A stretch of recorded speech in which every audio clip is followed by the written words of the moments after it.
Every week we're joined by our next guest to talk about all things exercise and rehabilitation. This week, Mark Goswell, our exercise physiologist. G'day, Mark. I guess the sector you work in is the rehabilitative sector. I've buggered that word You up. really munted that word. But the rehab sector. I thought you recovered well. Recovered well. We got out of it. Okay, we'll just edit that out. This is not actually going on the not radio live, now. not live. Not at all. You want to talk today about something that we do before perhaps going into an operation or being out of the action for a while. Prehab. The concept, please. So, we work in rehabilitation all the time, but it's one of the sectors that we do, or one of the sectors that we develop, is prehab or prehabilitation. So this is for those people that know that they're going in for some type of surgery, whether it be hip, knee, back, neck, shoulder. So it's for more chronic conditions where the surgery is planned, so in like 3 months or 1 month or whatever it is. And so one of the things that's uber important is that when you actually know that you're going to surgery is to get as much strength around that area as possible. Now, obviously, they're going to get surgery, so there's some sort of pain, there's some sort of debilitation that's going on. And so it's so important to be able to learn what exercises you can and can't do around that to get as strong as possible. Yeah, so because I guess on the other side of it, you know that you'll be in pain because you've been sliced and diced on the operating table. So then you need to be rehabilitated back to health. Why is it so important for that short window beforehand? Is it a kind of putting a bit of strength in the bank? Is that what this is? Yeah, very much so. So, like, obviously, if you're getting some type of surgery, there'll be muscle weakness, there'll be loss of muscle function around that area. And a lot of that stems from the fact that people don't know what to do in terms of being able to manage it and being able to actually, develop exercises around it. And that's obviously where we specialise. And it literally is about getting money in the bank. So if you know 2 to 3 months out that you're about to get some sort of surgery, you can actually make functional changes around that area regardless of the injury site and pain, to actually build strength, because you're right, you have the surgery and then you will literally lose some function. So the whole basis of it is that you get as much muscle as you can prior to the surgery so that your recovery is actually a lot quicker.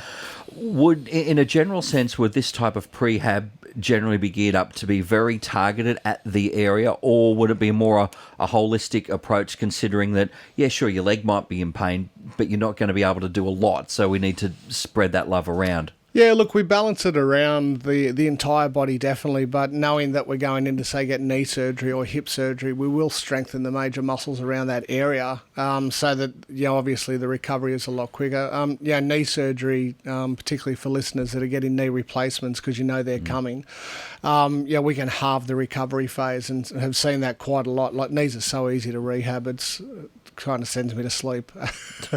Don't say that. No, because it is so easy, but it's about, if you can get as strong as possible before going into a known surgery, it can literally halve your recovery time. So where a natural recovery might take 6 months, you can get there in the space of 3 to 4 months. So, obviously you're then getting back to a normal life and function, which makes the surgery worthwhile. Okay, just quick rough numbers, because I know we're generalising. You say 6 months, you can probably halve that. How much time ahead of time if you do? Well, ideally, minimum 8 weeks. Obviously, anything outside of that, better. The key number is sort of 3 months before. Mm-hmm. Most people that are getting surgery are not waiting longer than 3 months, unless they're on the public waiting system, which that's another story. But look, if you know you're getting surgery 8 weeks out, we can really elicit changes that will actually make it possible for you to get a better recovery. So again, Mark, and I know general numbers, right? Generally speaking, you're probably spending the same amount of time on the affected area, but you're doing at least half of it when you're not going to be in pain, so that's got to be a win. Yeah, it's got to be a massive win. And look, the other thing is too, people don't realise that there's a whole multitude of exercises you can do that don't actually increase your pain levels. So, and that's where exercise physiologists come in and specialise, to be able to literally go, cool, we've got a particular injured area, these are the movements that hurt, but there's a whole lot of other mechanics that we can do to create change and to create muscle function, which doesn't develop pain. All right, sounds pretty good. Do half of it before you go under the knife, and you haven't got to do twice as much on the other side. Great advice there, something to consider from our exercise physiologist, Mark Goswell. Thank you as always. Mate, it's always a pleasure. 2NURFM, a broadcast service of the University of Newcastle.